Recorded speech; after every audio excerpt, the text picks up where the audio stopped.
and welcome to another episode of Conversations with Alison J, The Journey to Here. I'm Alison J. Please remember to subscribe, like, and share. Today, I'm going to be speaking with Stefanie Benjamin. Stefanie is from RESET. RESET is an acronym for Race, Ethnicity, and Social Equity in Tourism. Tourism Reset is a multi-university and interdisciplinary research and outreach initiative that seeks to identify, study, and challenge patterns of social inequity in the tourism industry. Tourism Reset provides a community for scholars, educators, and industry professionals to collaborate on and exchange ideas around race, ethnicity, and social equity in tourism. They capture the progressive nature of the initiative and the belief that tourism development, if done sustainably and responsibly, can be tools for racial reconciliation and empowerment. In effect, pressing the reset button on the inequalities and insensitivity of the traditional tourism industry. Founded in 2010 by Dr. Derek Alderman and Dr. Carol Klein, RESET is a network of like-minded scholars from around the world with research fellows and affiliates representing over 25 universities. As a team, they facilitate the holding of conferences, joint projects, grants, workshops, panels, and publications, along with the connection of research professionals with community and industry groups. Stefanie Benjamin is an associate professor in the Retail, Hospitality, and Tourism Management Department at the University of Tennessee, Knoxville. Her research interests include social equity in tourism around the intersectionality of race, gender, sexual orientation, and people with disabilities.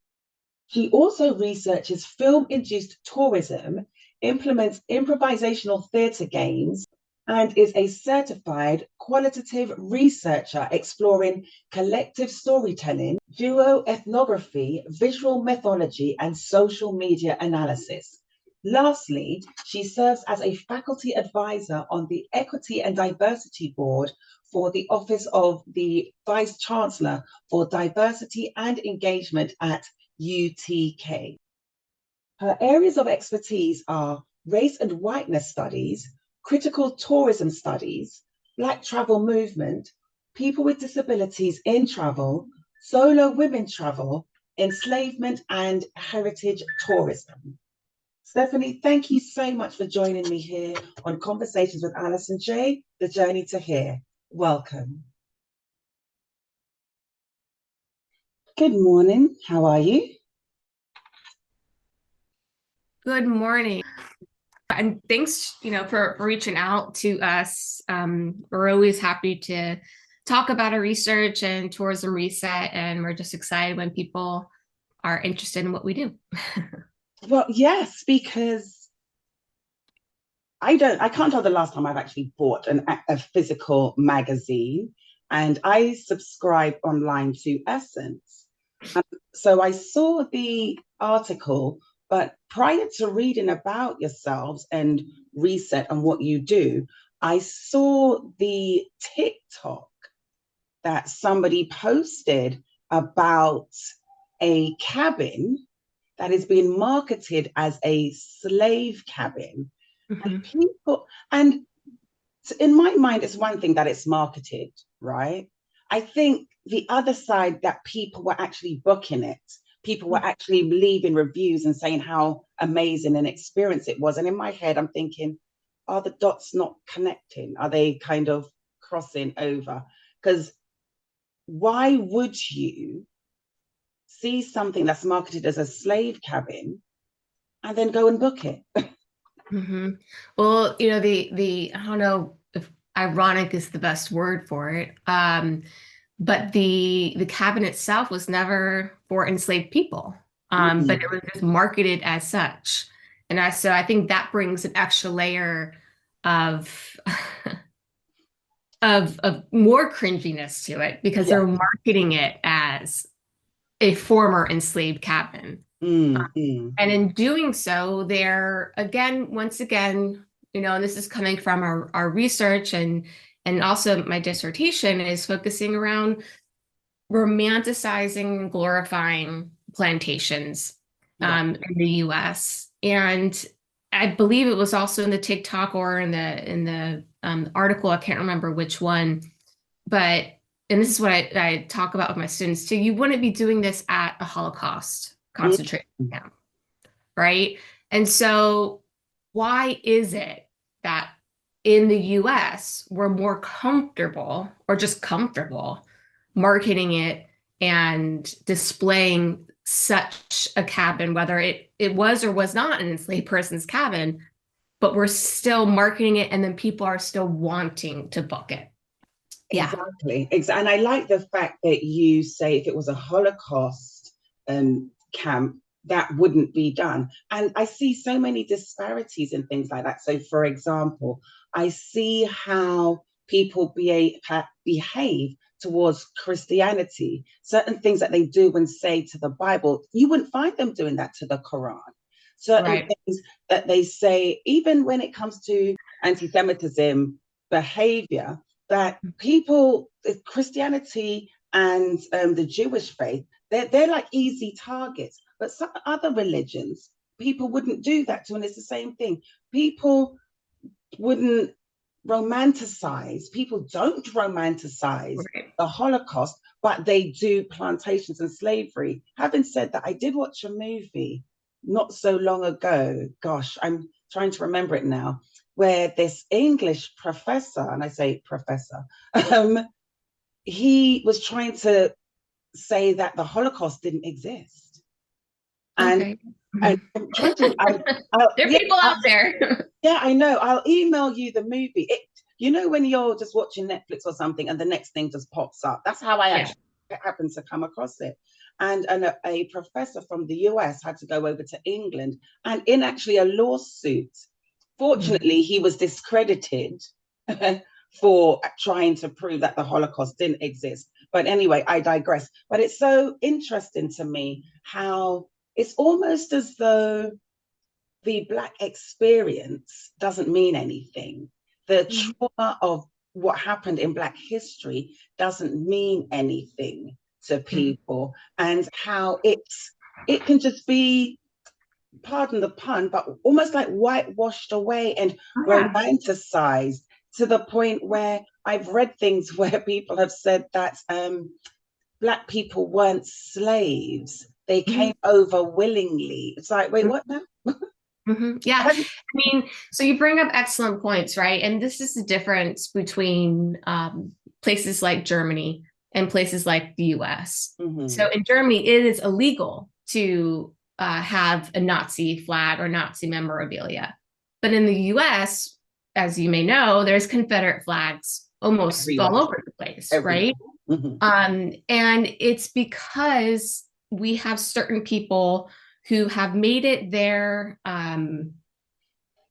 focus and really their life's purpose to maintain a certain narrative that the Confederacy and the Civil War was not fought to around enslavement, but rather for states' rights.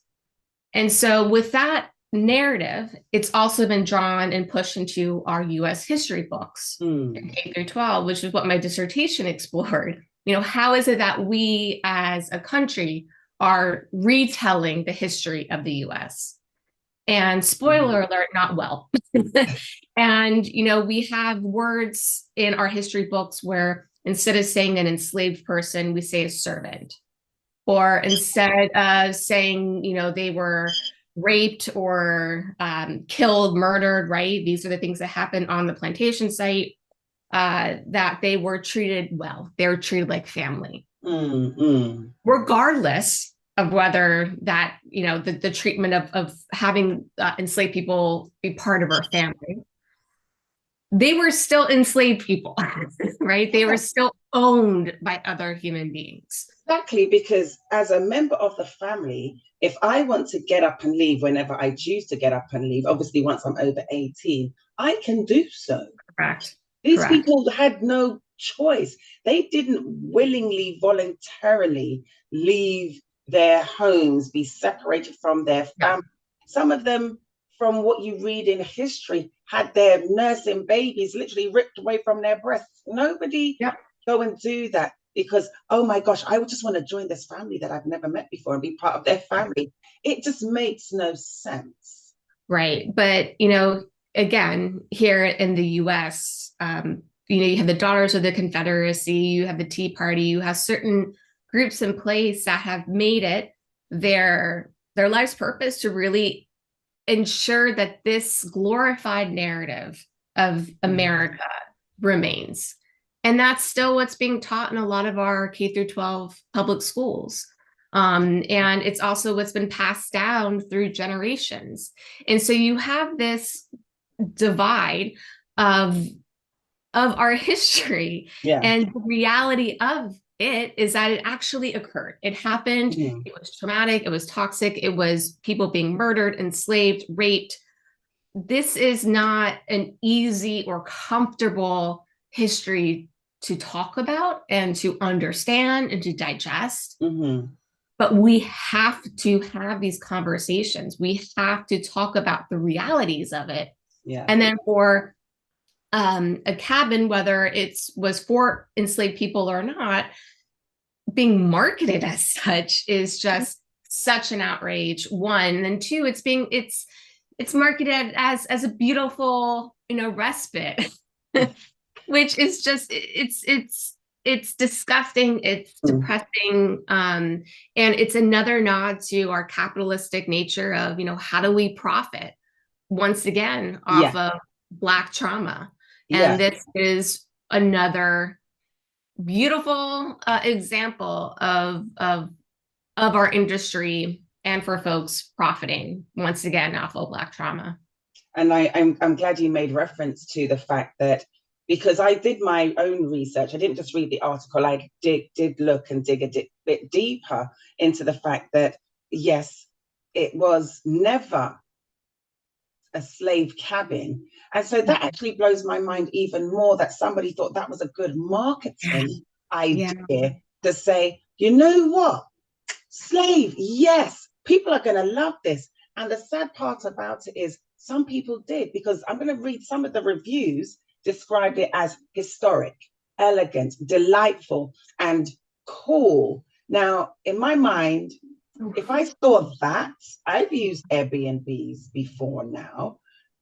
And if I saw that, it would be the biggest hard pass for me ever. There is zero way that I would book it. But obviously, I'm looking at it like, maybe that's just me, because reading some of these reviews, and even one of them said that, yes, we had breakfast in the big house. And in my mind, it makes me worry about people, because if you think about it, these are people that I could work with. I could have conversations with, I could have meetings with, and I'm not saying these are people, I'm just saying that the fact that there's this disconnect. And do I believe that these people that went there and did it are like racist and all of that? I don't think they are. I just think there's such a lack of awareness, the reality of what slavery really is. And I think in some people's minds as well, they dismiss it as this far off, far away, long ago thing. When you look at it, the reality is we're actually really not that far removed from slavery, because we could go back maybe even a couple of generations. I'm sure there are people alive today that can say and okay, yes, they would be the older generation, because we look at people and maybe say their 80s, 90s. Some of them I'm sure can look back and say, yes, my grandparents were slaves. So we're not really talking about ancient history here. Not that ancient history. So the fact that it's still seen as this far off, almost like a fairy tale. You know how it starts sometimes. in Yeah. a land far away, long, long ago. And I Yeah. think, I mean, do you think that's how people look at slavery? And is that because, do you believe, of how it's taught in school? Yeah. So, one, it's purposeful. This is a purposeful narrative of our history. It's done, with manifest destiny.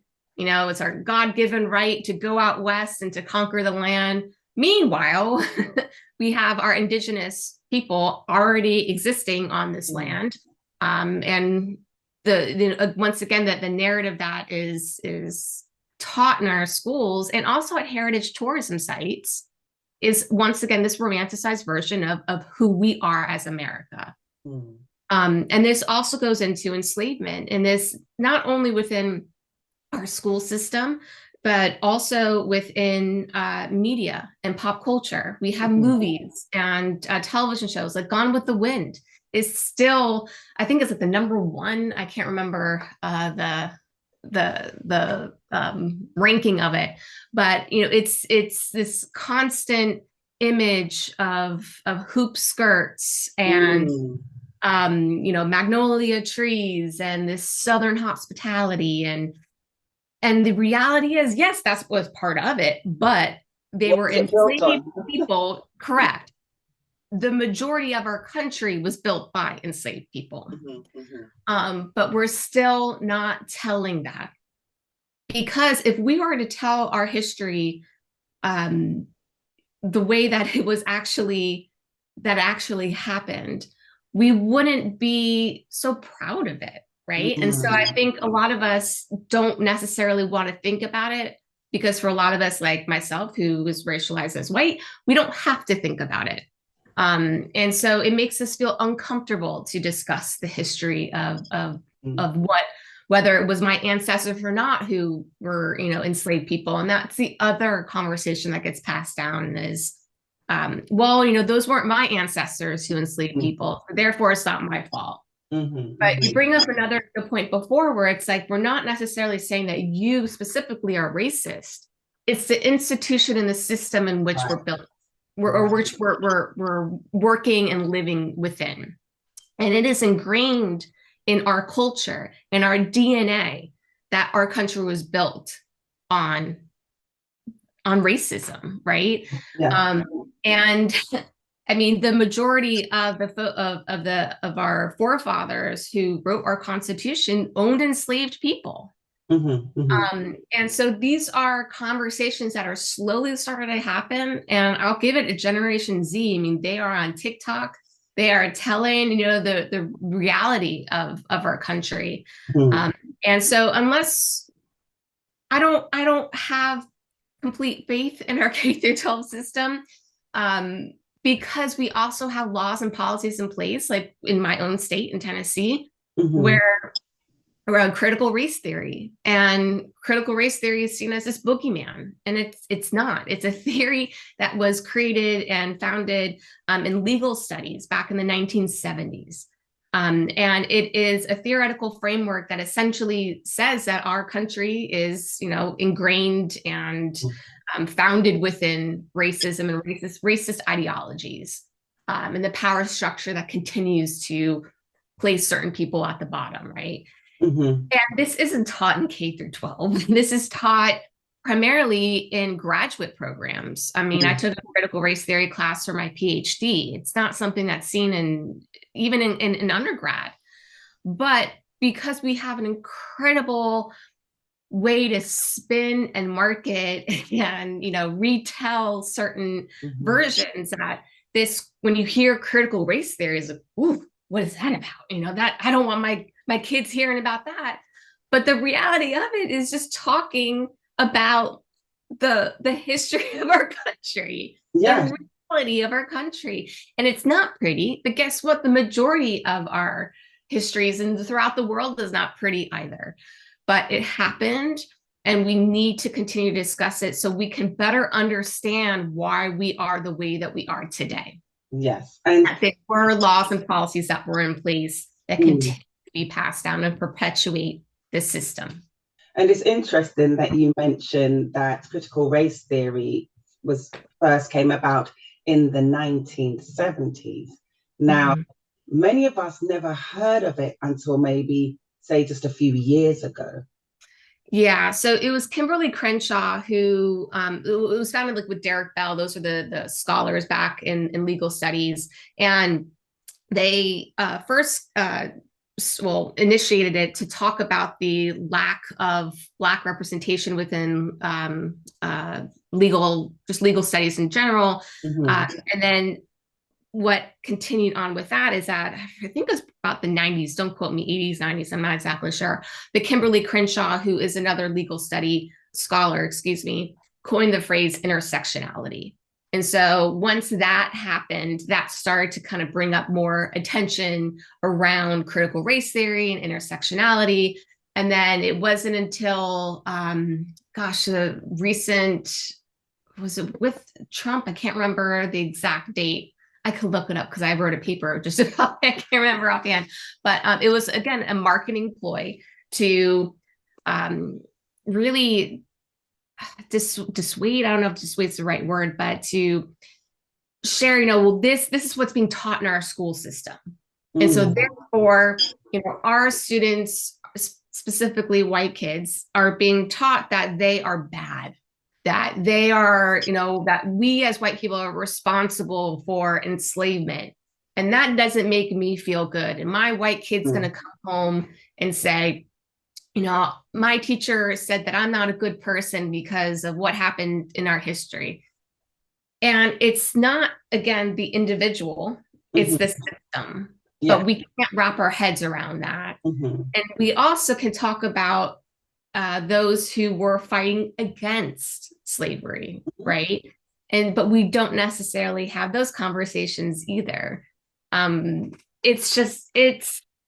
I mean, I do understand why we have such an incredible way to spin the history of the US, but I wish that we were able to have, more critical conversations. But I go back to the here in Tennessee and other states where you're not allowed to teach critical race theory in K through 12. And that goes into racism, sexism, all the Mhm. isms, because it will make children potentially feel uncomfortable. And again, Mhm. white kids in the classroom, but who's to say what makes what kid feel uncomfortable? Right? I mean, you could be talking about, I don't know, whatever subject in the history class, and Mhm. might say like, well, that makes me feel uncomfortable. Um, yeah, I don't know. It's a hot mess. Mhm. And unfortunately, we're going back to really ensuring how our textbooks are written in a way to romanticize once again Yes. our history, and that's really problematic. Mm. And it's interesting that you say about not being taught in schools because the potential for white children to feel bad about themselves. But Yeah. it doesn't have to be taught that way for people to feel bad about themselves. And I think that's just an excuse so that it's not Absolutely. taught. Because if Yeah. you look at it, so I saw because if we I think a lot of us have heard of Jane Elliott and the studies that she's done. And I saw another one. I don't think this was Jane Elliott. It was somebody else that had some small children and they had like black dolls and white dolls and they had and then they had this other chart and it had dolls on it and they were like from light and different shades going all the way to dark and they're like which one's the bad one, and everyone, even the black children, pointed at the black. Mm-hmm. and Mm-hmm. and so it just makes you think that if that is already in children's heads, Mm-hmm. don't you think that we should be doing something more to teach them that actually no, and not only that, where does that even come from, that children of that small age? Because if my memory serves me right, I don't think these children could have been older than like 5 or 6. Correct. Yeah. I mean, it is just ingrained um, in in us Mm. to think and to behave and to perform in certain ways. And I know Harvard does a bunch of implicit bias tests through their online system. And I mean, it is ingrained in us from, like, once again, popular culture to taught in class to what's being shared by our family members, our churches, our temples, etc. And it's as a country, and I'm from the US and I've grown up in the US, and growing up as a white person too, I never had discussions around race. We never talked about race as a family, or in my classrooms, or if we talked about race, it would be about Black African American people or Hispanic folks. It would never be about white people. So we never talked about whiteness or white supremacy or just whiteness as the institution of power. We never had those conversations. So now we have folks who just don't know how to talk about race, right, and how to have these conversations. So therefore, let's just not have them. And yeah. Sorry, no, go ahead.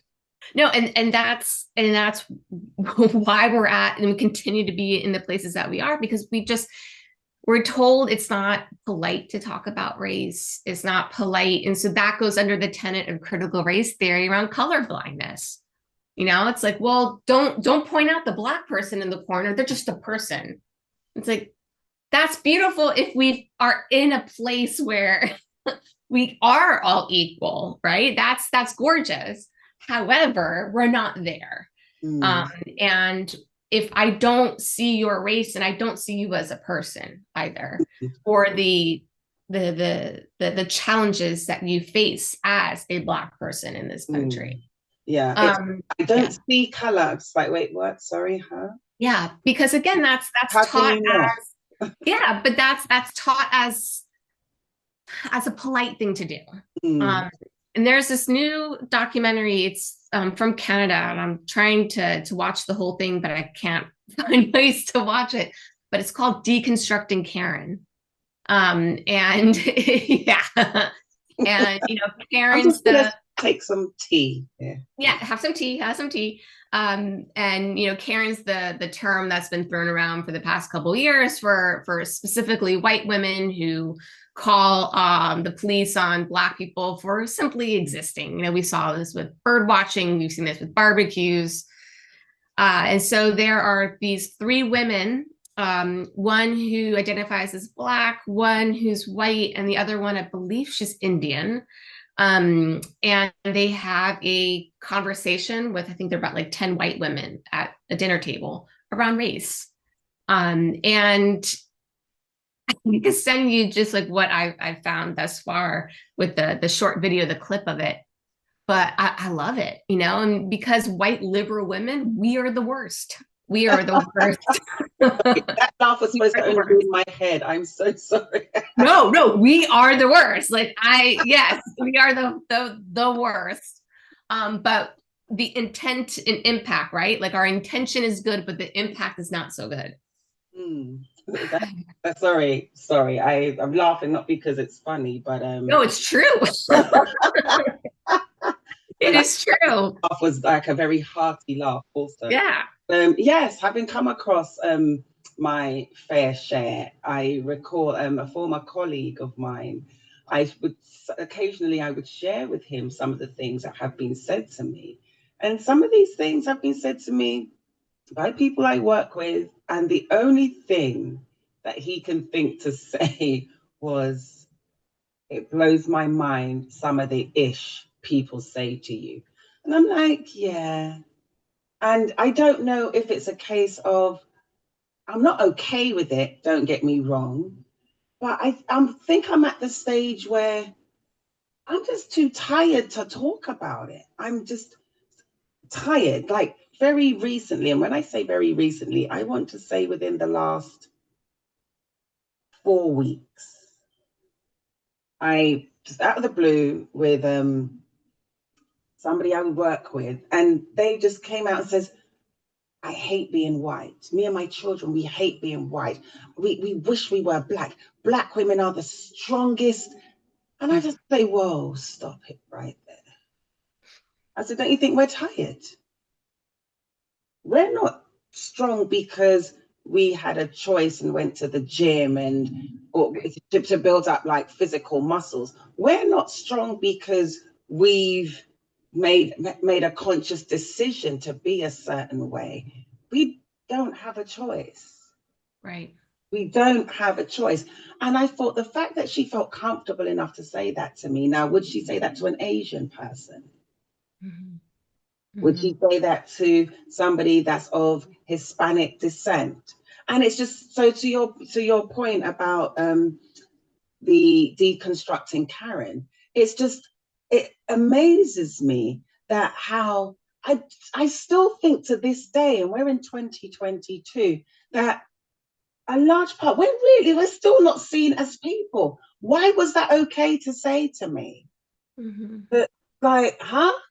And I'm Mm-hmm. like, you've only like seen, like, I'm in my 50s and you've only seen me twice ever in my life, and not even for that long. So you don't even really know me, but Right. yet you just felt comfortable to just. And I just thought, if you're saying that to me, that you don't really know, what are you saying to Black people that you possibly even know better? What, I mean, are you saying that I just couldn't get my head around why you was just so comfortable. And then when I was saying to her that you don't wish you were Black, be grateful that you're white. I says, for everything that we go through as Black women, I wouldn't want to be anything else. I love being a Black woman. And I said to her that you may want some of what makes us Black people, but you don't want you don't want the Black experience. You want the Black culture, but you don't want the Black experience. I said to her, you have children. I'm sure the talk you have with your children is about the birds and the bees. The kind of talks we have to have with our children is, if you get stopped by the police, comply, because baby, I need you to come home. I have to say that to my Black husband, my Black sons, my Black brothers, my Black cousins. I say, you don't have to have those conversations. You don't have to be make yourself feel small or shrink yourself because you've got in the elevator and a little old white lady's coming in and she's clutching her handbag closer. I said, there's so many things of the Black experience you don't want to have. And I shared with her some of the things that I've gone through. The next word she said was, but I can identify. You know, I wish we were back in the days when you actually had physical phones where you could hang up and all they heard would hear is dial tone, but that dramatic, because I just really needed that dramatic effect at that moment. Yeah. Yeah. And say just go, boop. Yeah, yeah. It's not the Right? same. Not the same. Yeah. It's so not the same, is it? I just miss the days of dial tone where they're like, oh, Yeah. oh, hello. Yeah. I Yeah. miss those days because I needed that dramatic effect for her to get it. Like, what you cannot simply possibly Yeah. identify with a single thing of my experience. So going back to what you were saying about the deconstructing Karen, and I think if we could have more of those conversations, that would be absolutely amazing. Yeah.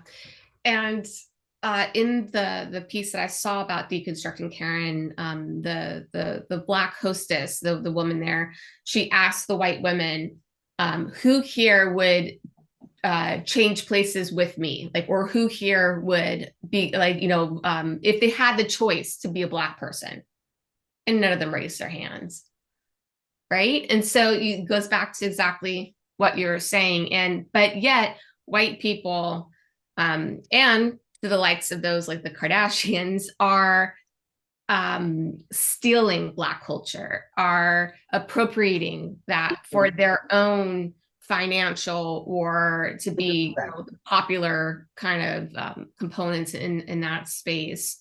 Yeah, 100%. Because it's interesting that you should say that, because the things that are cool and fashionable now. I remember growing up. Now, yes, I was born and raised in London, but from Jamaican ancestry. And back then, what you did, you have, so what we called it then, we called it cane row, even though they call it cornrows over here. So we called it, you had your hair cane rowed, and it was in all different styles and so on. That wasn't cool. We were made fun of. But then Kim Kardashian comes with the box, she invents the box braid. I'm just like, Hello, Mhm. go back to my first ever school picture, 1974, I believe is. Yes, I've just aged myself. 1974, my first ever school picture, no, 74 or 75. 1975, because I would have been 4 years old. So 1975, and you see this cute child with her hair in braids. I'm not sure if Kim Kardashian was born yet. So Mhm. no, no, Mhm. she did not invent it. And then I remember when I was coming up, it wasn't cool to, because a lot of Black women, naturally, we have a nice behind. That was, yeah, I was going to bring that up too. Yeah. We have, and Yep. when I was coming up, it wasn't cool to Yep. have thick lips when you Yep. when I was coming growing up, wasn't cool. I remember walking into class and on the chalkboard, because I need to remember that we don't say blackboard anymore. On the chalkboard, there was a picture of what was supposed to be me, of a tribal person with a bone through this huge nose and these big, thick lips.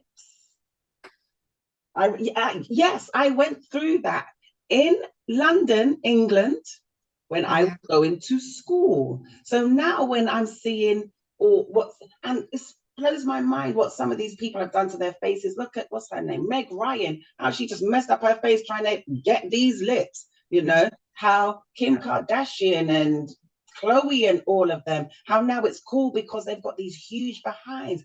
And Oh, the now it's no more. They've went not back to white people now. They took the butts out. I They're cannot going. keep up. Yeah, it's And just yeah. I, I can't even keep up now. But you see Oh, what I mean? So even though oh, they're absolutely. Yeah. back, but you see how for many years it Mhm. was okay and it was a fashion, and how many women were dying on operating tables having junk and stuff Yeah. pumped into their behinds because they wanted to get what we naturally have, but Right. we are ridiculed for having it.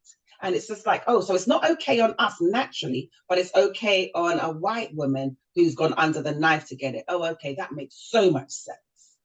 Yeah. So much sense. So what to your point of like what you were saying with the Kardashians coming out and doing this, and but yet as Black people, we are still minimized for our natural attributes, and then other white women are glorified for having the same thing surgically done. Yeah. It's absolutely that's absolutely insane. And so again, glory just it's just like I just can't even explain it. But I'm thank you for mentioning that documentary because I am so going to try and find it to watch it to see. Yeah. But Yeah. but I want to talk about reset, Oh, which sure. is so reset is the acronym for race, ethnicity, and social equity in tourism. Correct. And Tourism Reset is a multi-university and interdisciplinary research and outreach initiative that seeks to identify, study, and challenge patterns of social inequity in the tourism industry. Please Correct. tell me about that.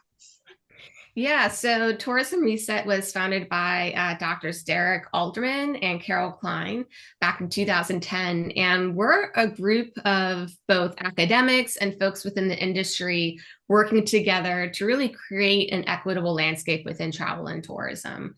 And we're folks from all across the globe within Tourism Reset. And we have initiatives through different grants that our team is working on. One is around museum narratives and stories and just language within museums to help them become more inclusive and to tell also more factual evidence Mm, around enslavement and just American history in general. To folks with disabilities, helping to create more of an awareness and education of what it's like to travel as a person who may have a physical or non-visible disability. In mm, addition to folks who identify with LGBTQIA, understanding that in over 70 countries, it's illegal to travel if you are part of that community. And so having that extra layer of burden to try and find places that you want to travel to, but also ensure that you are safe within those spaces. So those are various, initiatives that we explore. In addition to academic publishing, right now, Dr. Alana Dilette, who is an associate professor at San Diego State University and also the co-director of Tourism Reset, she and I have been working with Evita Turquoise Robinson, who is the founder of Nomadness Travel Tribe, which is really the first group really to push forward the Black travel movement. And so she started Nomadness Travel Tribe through a Facebook group many years ago. And it has just grown into this huge force of Black and folks of color who come together to have conversations around traveling safely, in addition to different trips that they have together, that they create together.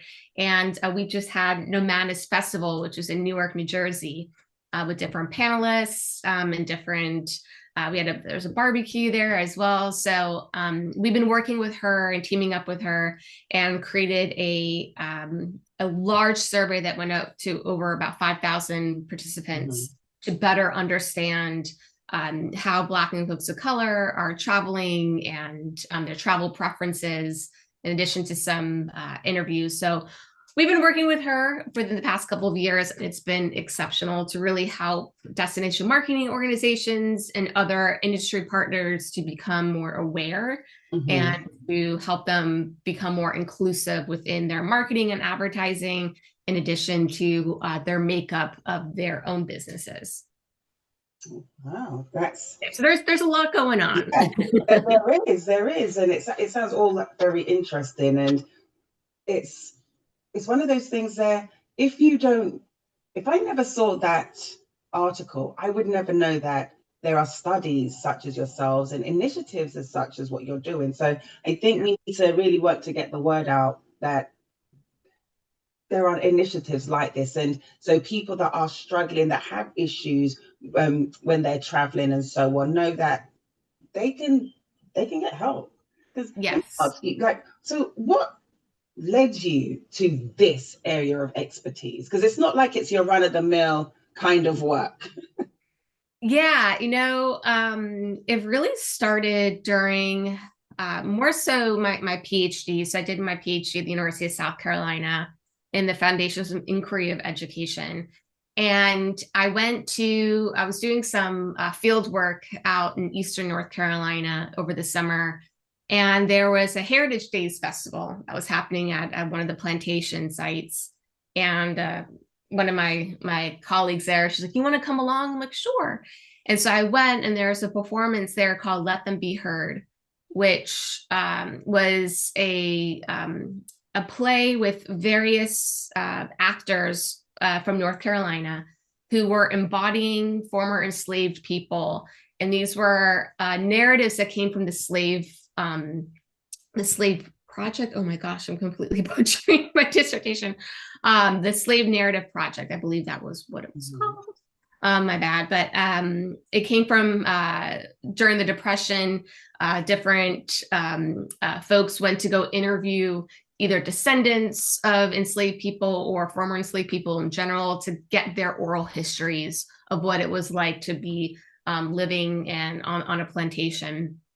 And so they reenacted these slave narratives at this specific plantation site. And it was powerful. It was emotional. They were conversations or narratives like, slavery and freedom is like a two-headed snake. And for a lot of us, we're like, well, what do you like? Freedom, that would be something wonderful, right? But in her mind and in her space and her experiences, even if that she was freed from enslavement, she didn't know how to read. She didn't have her family, and so you have that freedom, but at what cost? Yes. And so those were conversations that came from these enslaved narratives that were just incredibly done. And I haven't seen anything like that in other plantation sites, because once again, it's that romanticized, whitewashed narrative that happens there, predominantly focusing on the master's home and their family and their experiences. So that performance really catapulted me into thinking, wow, like this needs to be happening in every single site. Yeah. Yeah. So that was really where it started. But for me, you know, I grew up as a Jewish American person, and the intersection of what happened to Jewish people and my ancestors within the Holocaust and what happened here around enslavement, for me that was it was a shared, not necessarily a shared experience, but it Mhm. was a shared feeling around being uh, just ostracized and essentially killed off because of an identity in which you Mhm. hold. Mhm. Um, and that's really where that started. And I've always been a kid that wanted equity, and I never thought it was fair with certain people would be treated in certain ways. And so that catapulted me into where I am today, just trying to fight um, for equity, you know, and helping to Mhm. amplify voices and narratives that aren't traditionally heard or are traditionally silenced.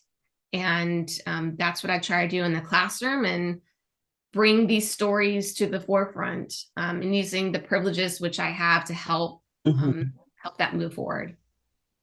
And thank you for doing that, because I, I can't, not only that, I can't see it being an easy job to do, and something to, because as we said earlier on, a lot of people don't want to have these conversations. A lot of people don't want to fully admit that, yes, slavery was allegedly so-called, can't think of the right word, in something like, what was it, 1860 something?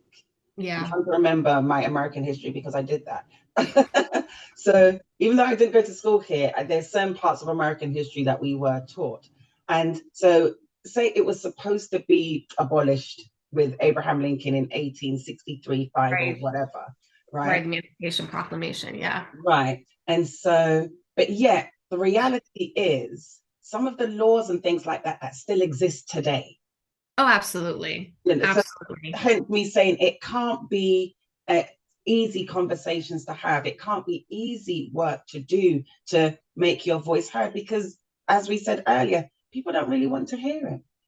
No, no, they don't, you know, and for me, I try to use my whiteness to infiltrate spaces that my colleagues who are Black or non-white, you know, they can't necessarily, perhaps are not invited to, or not being able to step into. And I'll give an example. I gave this one workshop to predominantly white men, white scholars. And I was talking about a paper that Alana and I and Chelsea Carpenter wrote around the hashtag traveling while Black. So we explored different tweets from Black Americans and Black people in general, not just Black Americans, excuse me, around what it's like to travel as a Black person. And, you know, some of the themes that we came up with, one of them revolved around just, you know, purely racist instances. Mhm. And one was this person tweeted, you know, coming off of my plane, and I immediately see a Confederate flag, you know, hashtag traveling while Black, hashtag I don't feel welcomed here. And so I shared that in this space, and one of the men raised their hand, like, well, the Confederate flag doesn't bother me any. And meanwhile, this is in, you know, East Tennessee. And I was like, okay, you know, say more. Like, why is that for you? It's like, well, you know, just it means states' rights and it's part of my history. You know, that's the spiel that's given. And so we had to talk about why this is a traumatic symbol, what this symbol, this flag represents. And so continuing to have these conversations with them, it just got worse and worse and worse. Ouch. But at the very end, you know, it was the worst experience for me personally, having these conversations in this space. And I left uh, really, it took a lot, right? But I went into my car and I just started to cry about on my own, because I'm like, now I'm in my car, but I don't have to be fearful of the police pulling me over and killing me. All right. I don't have to be fearful of these things where if I was my Black colleague and giving this presentation, that heaviness and that fear and that anxiety and that Mm. stress constant. And for me, it's just like, well, I could just say, well, fuck that, and just like, drive off, like I don't have to talk about this anymore. Mm. And so trying to have these conversations with other white people has been something that I'm really adamant about. Mm-hmm. And it's and I'm trying to figure out ways to have it calmly.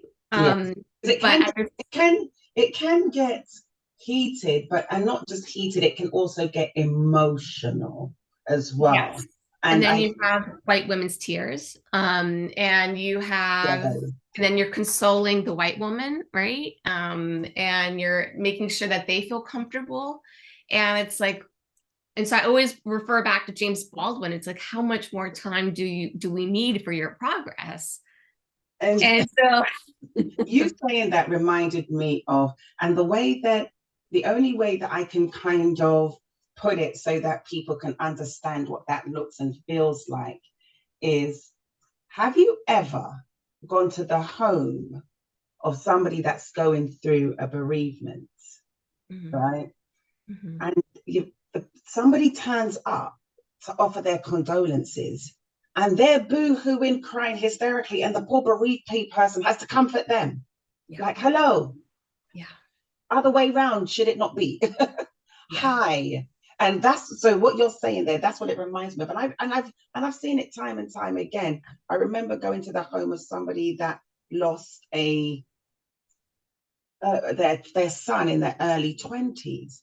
Now imagine you've lost your one son, your only son, in his early 20s through a case of mistaken identity, and somebody's coming, and this person was hysterically crying, and this poor bereaved mother I just wanted to rip them apart and send the other woman home. Yeah. I don't Yeah.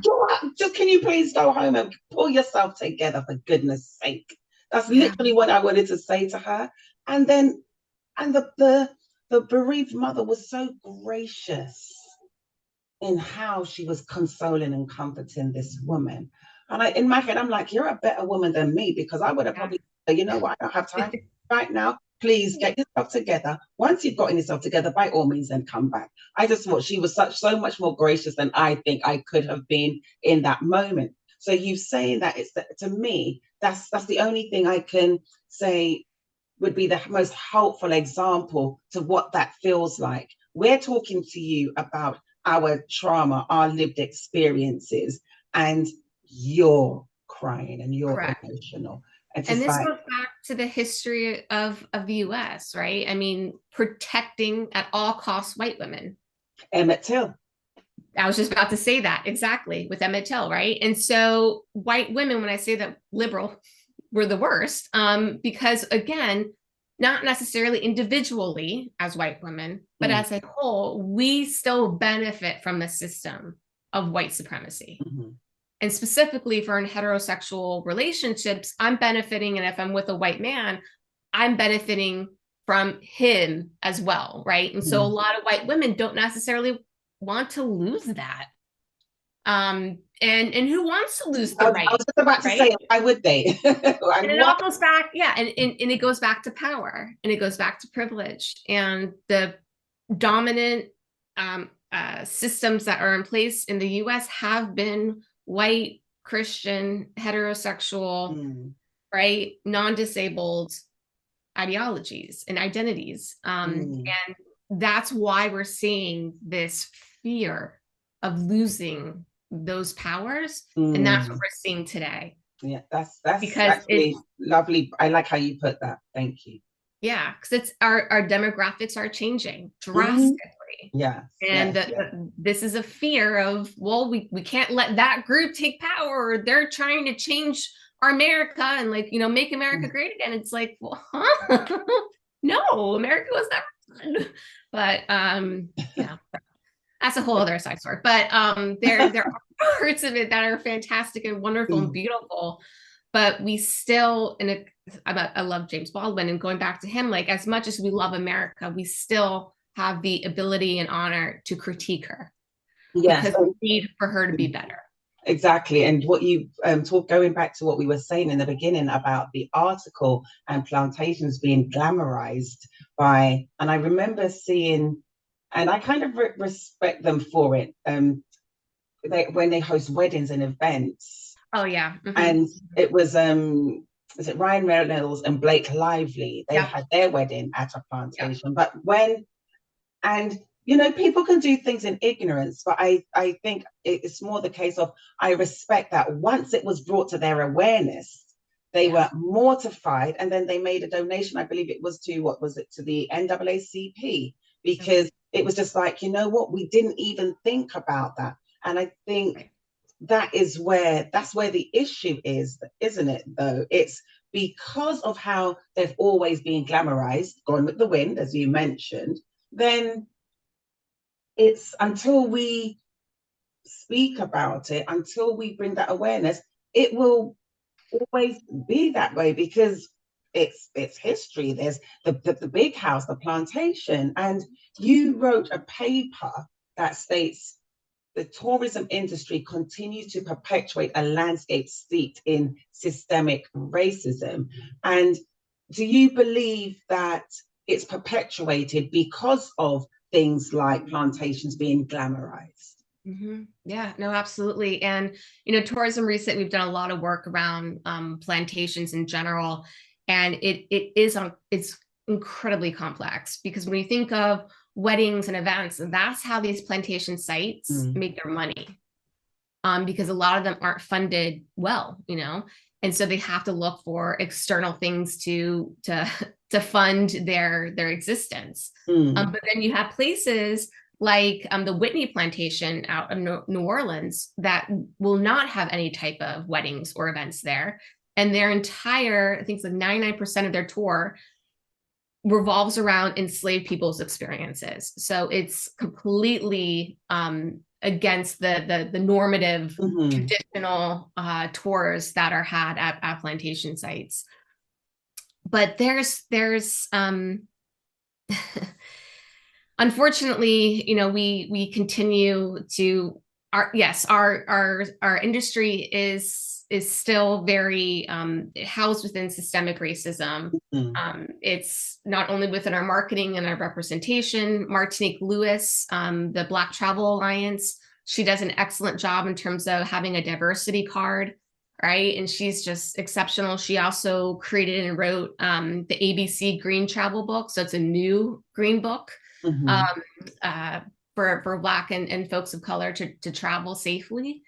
And I don't know where I'm going with the rest of my comments here, but yes, I mean, it is still, it's still an ableist, as well as white supremacist industry, because again, you have folks in power and in these privileged positions that continue to perpetuate these types of narratives, these types of experiences within our tourism industry.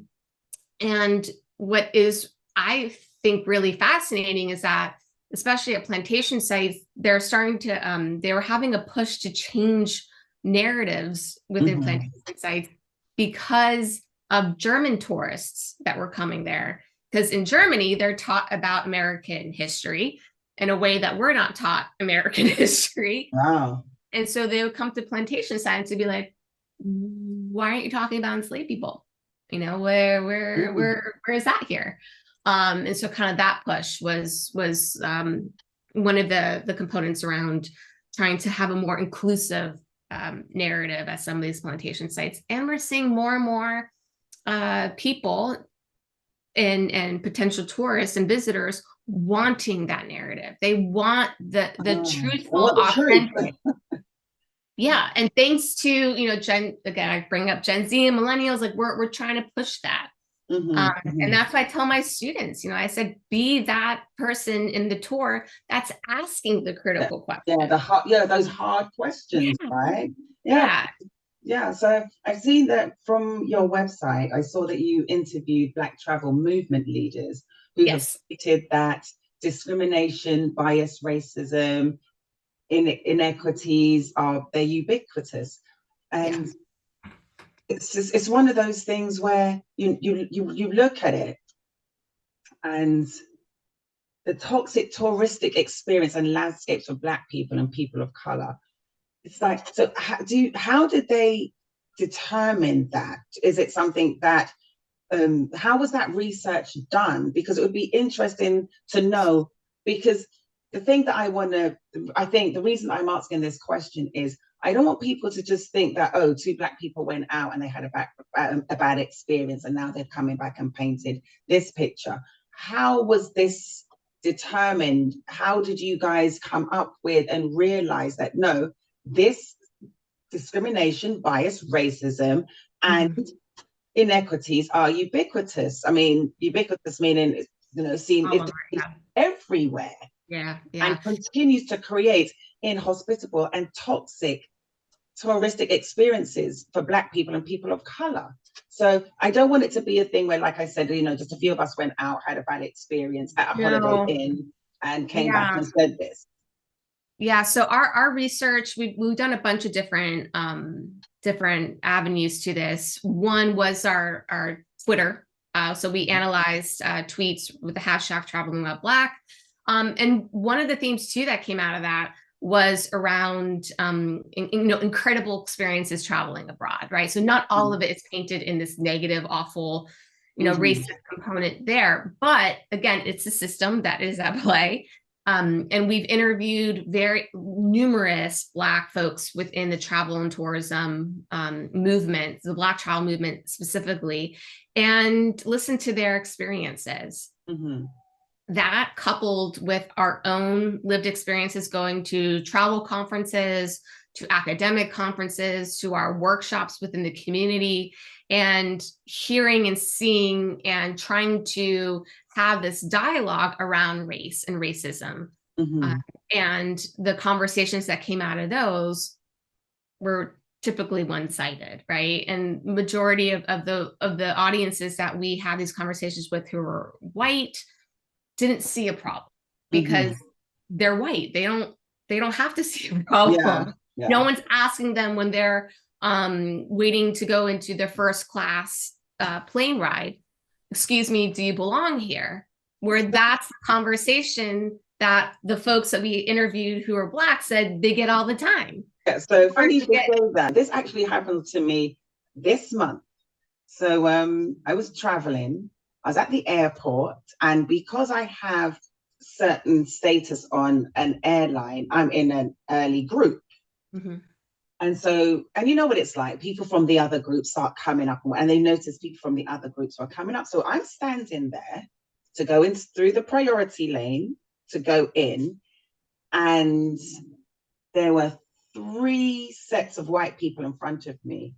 The woman that was at the gate where you scan your boarding pass before the final time looked over all of their heads and said to me, "This is just for priority."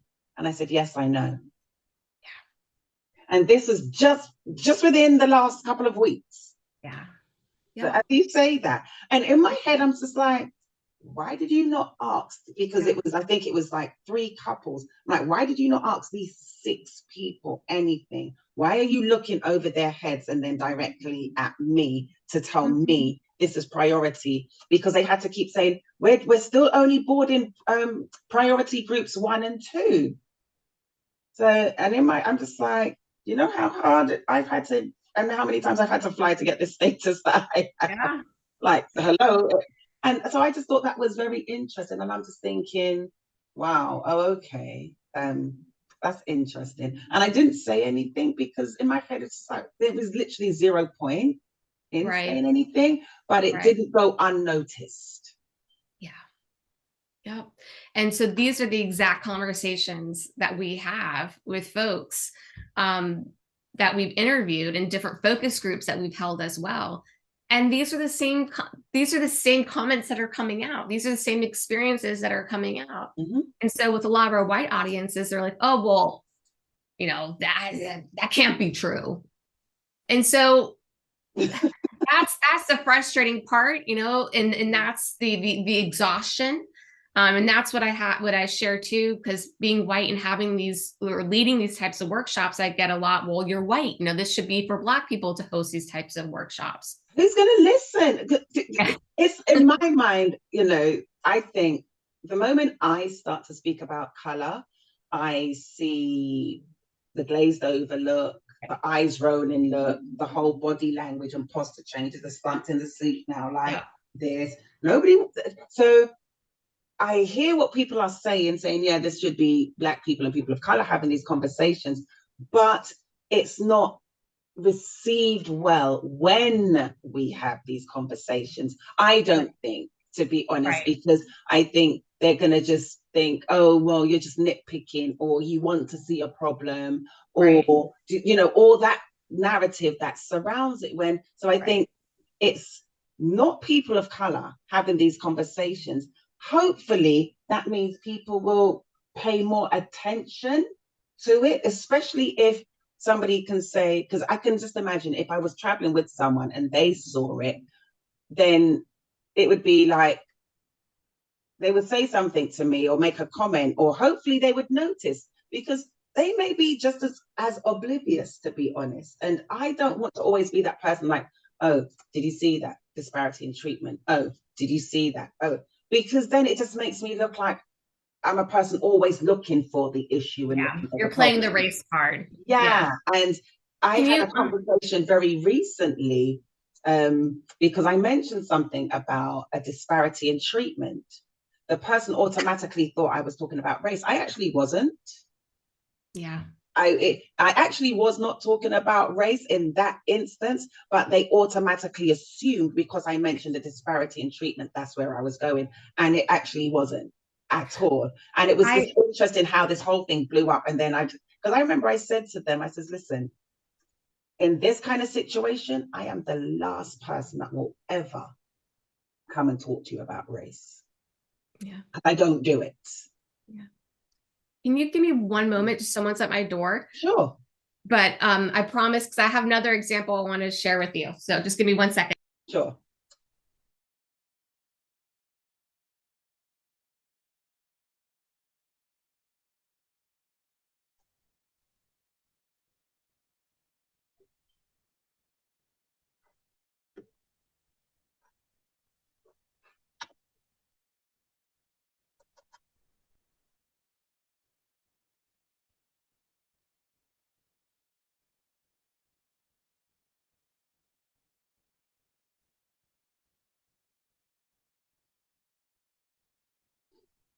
So sorry. I didn't mean to cut you off.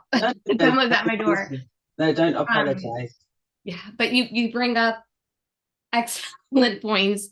And how what we like to do here at our university is have these conversations or hold these workshops with someone who is white and someone who's either Black or a person of color.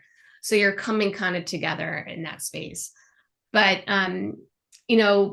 I've had these conversations with my father in terms of white privilege, and he always is like, okay. And we were in Boston, and there was a pizza place that had an incredibly long line and the people who were waiting in line were Black and of Indian descent. And so my dad and I are walking up to the door, and we're like, oh, well, I guess we'll just put our name down and go wait in the line. So we're about to do that, put you down, go back in the line. And the white man, I don't know if he was the owner or whomever, comes back out. I was like, actually, we have a spot for you. So we went to sit down at the table. And my dad was like, oh, that's white privilege. I'm like, yeah. Yeah, it is. I like when people, and not just about race, but I like when people have their own aha moments. Yeah. When it's like, wait, what? Did I just see that?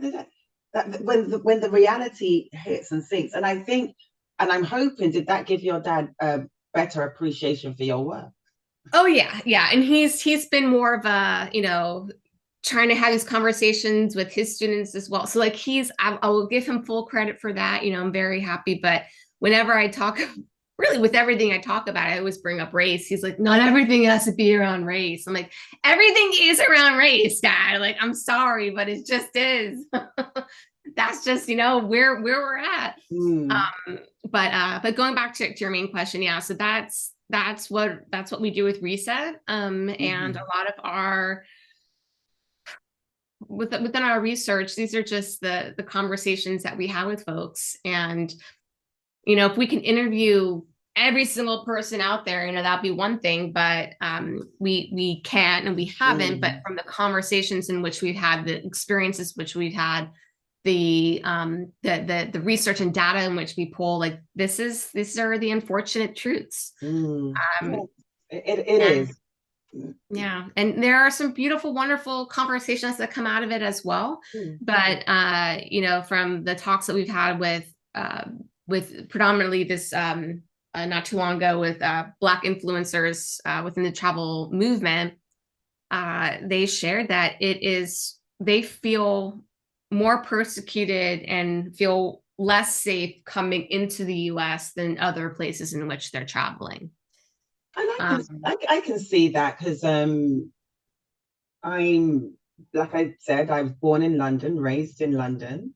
Um, when I've gone to places around Europe, I haven't felt unsafe. And I don't know if it's because it's my back garden, so to speak. yeah, And that's what I'm used and familiar with. And I think, unfortunately, some of the narratives surrounding why people feel unsafe coming into the US is all the things that we see on social yeah, media, yeah, how Black people are treated by the police, by people in authority, by just in just in general, because yeah, we see that. And yeah, it's those things where, because I mean, I remember my cousin was speaking to me and saying that, oh yeah, I'm not going to send my son over to America. I'm like, why? Because he might get shot. And in my head, I did a mental eye roll, and I thought, not every Black person is going to get shot, yeah, but I understand the fear. So yeah, it wasn't to diminish, belittle, or take away from their concern or their fear, but because so much is pushed out and so much is seen, because everybody's paparazzi now, everybody's a cameraman now. You right, don't have to right, wait for the news to turn up now. Everybody's got the ability to be a journalist right there in their right, hand, right. So It's always been happening, but now we're just able to record it. isn't that what Will Smith said? Will Smith Yeah, said racism isn't getting worse. It's just being televised or recorded, or worse to that effect, is what he said. And then when you yep, stop and think about it, it's like, actually, it's true, because I don't think I'm treated any worse now than I was treated when I was growing up. I don't. I just think it's just a case of there's more awareness now, because everybody can just quickly pull out their phone and everybody's just like this. right, right. So we can all be that cameraman, we can all be that journalist. And I think, in one respect, I appreciate it, because it brings an awareness to say, see, we're not going crazy. We weren't just moaning for moaning's sake. The more that these instances are being shown and circulated on social media, hopefully the more people will start to say, damn, that's happening a lot. Yeah, yeah, A lot. And so that adds to Black people or people of color coming into the US, knowing that these things are happening and they're prevalent. yeah. And because, to be honest, I got stopped by the police a few weeks ago. I have this issue with a lead foot. I kind of drive a little too. And I was going through the light. The light hadn't turned red yet, but you could tell it was about to. And Mm, if I had stopped, I felt as though the car behind me would have come into me, because we were both going a little too fast to stop. So the yeah, light wasn't red yet. So I went through it. Next thing you know, behind me, sirens. And I'm like, okay, this is interesting. So I pull over, but I called my mum and I let them hear me on the phone saying, Mum, just stay on the line with me for a moment, okay? I've just been pulled over by the police. I shouldn't have to do that. yeah, And I was driving, it was myself and two of my co workers. We were driving to DC. And, just laughing and joking. And it was two white men in the car with me. And we're just laughing and joking and whatever. And he's like, no, you could have done that. You could have gone for it. Because you know how you do driving. And he was saying things and I had to, and he's like, why did you do that? Why didn't you just go through the lights? Why didn't you turn here? Why didn't you could turn on red? I'm like, no, the sign says no. And he was saying something. And I had to say to him, you do realize that I'm a Black woman and the potential is I could be stopped by a white police officer, right? Mm-hmm. And I didn't mean to kill the mood in the car, but I kind of wanted to let him know because that's what he was saying, things like, yeah, I did that the other day and I did this and I did this. And I had to remind him that I'm a Black woman. Yeah. High probability that I get stopped by a white police officer. And I'm not saying that they're all bad. I just don't want to take the chance. Right. Again, that goes back to not the individual, but the system. Right. Right. And so the system of policing goes back to, mostly everything goes back to enslavement, but goes back to enslavement because they were used as a slave patrol to find runaway slaves. Exactly. So, and it still feels a little bit like the same today, the way some of them behave. Absolutely. Absolutely. I'm so sorry you had to go through that, but I'm really happy that you're able to, how was that received by that person? So because they were saying that yes, you went through the light and it was a solid red. And in my head I was like, no, it wasn't. And then I was reminded, like, you know what? You've been saying you're going to buy a dash cam. Hurry up and buy it, please, because then you could have had your proof. But I just thought at that time, I was on the phone with my mom, and I just said, and to be honest, I didn't even answer them. They asked me for my license, my registration, insurance, handed it all over, made sure that everything was done slowly and deliberately. I wasn't trying to die that day, and handed it over. And they were talking, saying it was a solid red. I knew the light wasn't a solid red. And furthermore, if it was a solid red for me and the car behind me went through it, it was even more of a red for them, right? Right. Yeah. I'm just, do you know what I mean? It would have been, Oh, yeah. it would have been red for them. Oh, yeah. because they were behind me. But I noticed it was me that got stopped and so on. And in my mind, I'm thinking, before you came out of your car, you already run my plates and know that my car's legit, the car's in my name, the car's not reported stolen, the car's got insurance. You already knew that before you came. But in my head, I'm just like, you know what? I'm not even going to bother. It's not worth it. They heard my mom, and then they took my details, went back to the car and did whatever they did and whatever, came back as, oh, I'm just going to let you off with, just a word of warning this time. And I'm like, thanks, put my stuff in my bag and drove off.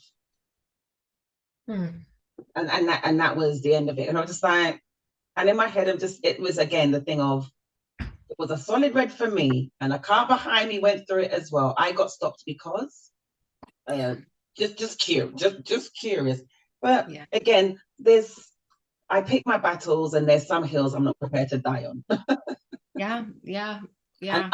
And that wasn't one of them that day. I mean, is that my first instance of running with the police? No. And it's interesting because I've noticed that here in the US, before I speak, I notice people's attitudes towards me. So you see, the moment I open my mouth and I start to speak and they hear this pretty accent, as I like to call it, I've noticed people's behavior towards me change. I've noticed it. I've seen it with my own eyes. And I find it quite funny. So there's sometimes I must admit, I use it to my advantage, and I just ham it up a lot, and I make sure that I probably sound like a member of the royal family by the time I'm done speaking. Because I use it to my advantage. Why not? I can't do anything about the way I sound or speak, but I've noticed the difference. I go into a high-end store, notice how people are when I go in there, and then I go up to maybe the most hostile looking sales associate, and I ask them a question. Like, oh my gosh, you're British? Yes, I am. Where about? I'm from London. Yes. Yeah.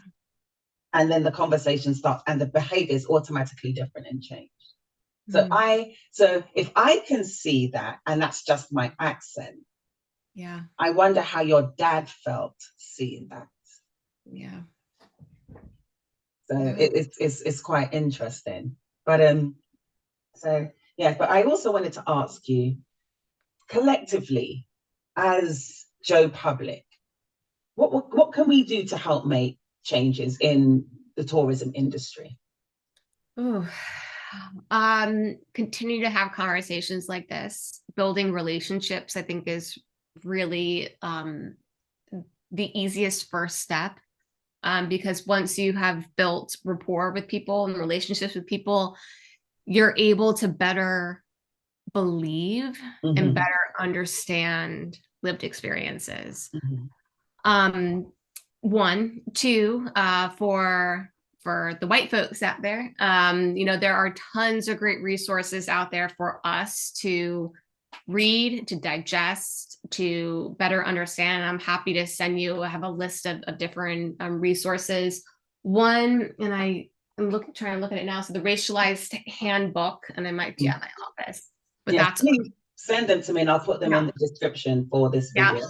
Another one is Do Better by Rachel Ricketts. It's a great book as well. There's tons of podcasts out there. But to educate ourselves is really important, and not to ask someone who's part of that community to educate you. Mm. It's not on them, it's on us. 100%. So that's part one. If you're part of a human resources department, really advocating for diverse hiring pools, and to ensure that the applicants and the candidates in which you're getting are not homogenous. That's another great step, and really trying, whatever privileges that you may have, because everyone has some sort of privilege, whether that's, for me, I don't have any physical disabilities, so that's a privilege in and of itself, especially white privilege, in which I have. But to use those to help either to amplify or to raise money or to support. And then if you're also, for someone like myself too, you find groups and organizations and communities that represent or are part of that marginalized identity, and support them. Do not lead the charge, but instead find folks who are already doing the work and support them. Whether that's financially, whether that is, having, holding groups and places to have these discussions. But yeah, to not be that, person who reads one book and is like, well, I'm woke now, so let me go change the world. It's like, I hate that word. not so much. I so hate that word because of what they've done with it. Yeah. I cringe. Yeah, I know. But just to continue educating ourselves, and I come back to education, and unfortunately, like where we started our conversation, a lot of what is told and shared in our history books at our heritage tourism sites, they're not accurate. And so finding sources to really to be able to unlearn what we've learned throughout our whole lives, and we've been socialized to learn, is really up to us. And it's going to be uncomfortable. You're going to be angry. You're going to be frustrated. You're going to feel like shit. But it is up to us to have these conversations and be able to educate ourselves around and become aware of it. Yes. And that's the thing. The awareness. So Stefanie, what's next for yourself and Reset? Is there anything you're working on? Yeah, so Alana and I are continuing to work with Evita and Nomadist Travel Tribe, and we have opportunities for, what we've done is we've done some really deep dives with certain partners and businesses in terms of creating survey work for them and in-depth interviews. So if that's of interest, go to nomadist.com or tourismreset.com, and you can email us, and we can start to have those conversations. That's what we're trying to really advocate and work toward. We also, I didn't put the plug in, but for the Black Travel Alliance, we have the History of Black Travel timeline, which is an incredible free resource that really unpacks and gives incredible examples of Black pioneers of the travel and tourism movement. Mm-hmm. So definitely take a look at that. For myself personally, just continuing to conduct this types of research through publications, and we're trying to get more work out there for popular press so that folks can have a better understanding of what our tourism industry is going through. Perfect. This is great. And I know I'm going to put the link in the description, but where can people find you if there's opportunities to get involved and make change? Yeah, so you can go to tourismreset.com and you can check out, we also have a toolbox there. You can find us on social media, on Instagram and on Facebook. Another really simple way, which I have my students participate in an assignment, and this is from Dr. Dilette, is to diversify your feed. So find folks out there who don't look or experience life like yourself, and follow them on social media and see what their stories are, what their lived experiences are, so you can have a better understanding of what it's like to travel as someone who doesn't necessarily look like you. So I think that's a great, easy way to also help us just become better human beings. Yes, excellent. Thank you. I truly appreciate your time, your going into just so much and bringing awareness to just inequities within the tourism industry. Because to be honest, until I read that article, it's not even something I would have thought of reason in. I experience discrimination in life all the time. So you don't stop to think of it in a specific space or area, because you just think, well, that's just life, isn't it? So to know that there are people like yourself working behind the scenes to make changes in tourism, then that makes me think, and hopefully opens the door for people to do this kind of work in other industries, in other areas of life. And this is what we need. So, Stefanie, thank you so much. I truly appreciate your time. I appreciate the work that you're doing. And all I can say is, I hope that it just continues to go from strength to strength. And I mean this in the best possible way, but who knows? Maybe one day we won't even need things like this. I'm hoping. Here's hoping. Yeah. And one other thing I just thought of too, which again I tell my students, is just to support Black-owned businesses when you're traveling. Seek out counter narratives and heritage tours that are facilitated by Black and folks of color or other marginalized groups, because our money talks. I don't like saying that, but unfortunately it does. So find those places and support them financially is a great way to move forward as well. And thank you for having me here. I truly appreciate it. You're very welcome, my dear. And I'm definitely going to be in touch, because some of the resources that you mentioned, I would love to just go through those with you. And if you could send those to me, and I would put as many as I'm able to, as many characters as YouTube would allow me to put in the description. Yeah. I'll supply that for you. I'll send you some articles too. And you can also find all of our articles on Tourism Reset's webpage as well. But yeah, I'll be happy to just share all the things in which I have. Great stuff. Thank you so much, my dear. Thank you. Thank you. Take care. Thank you. All right. Bye-bye.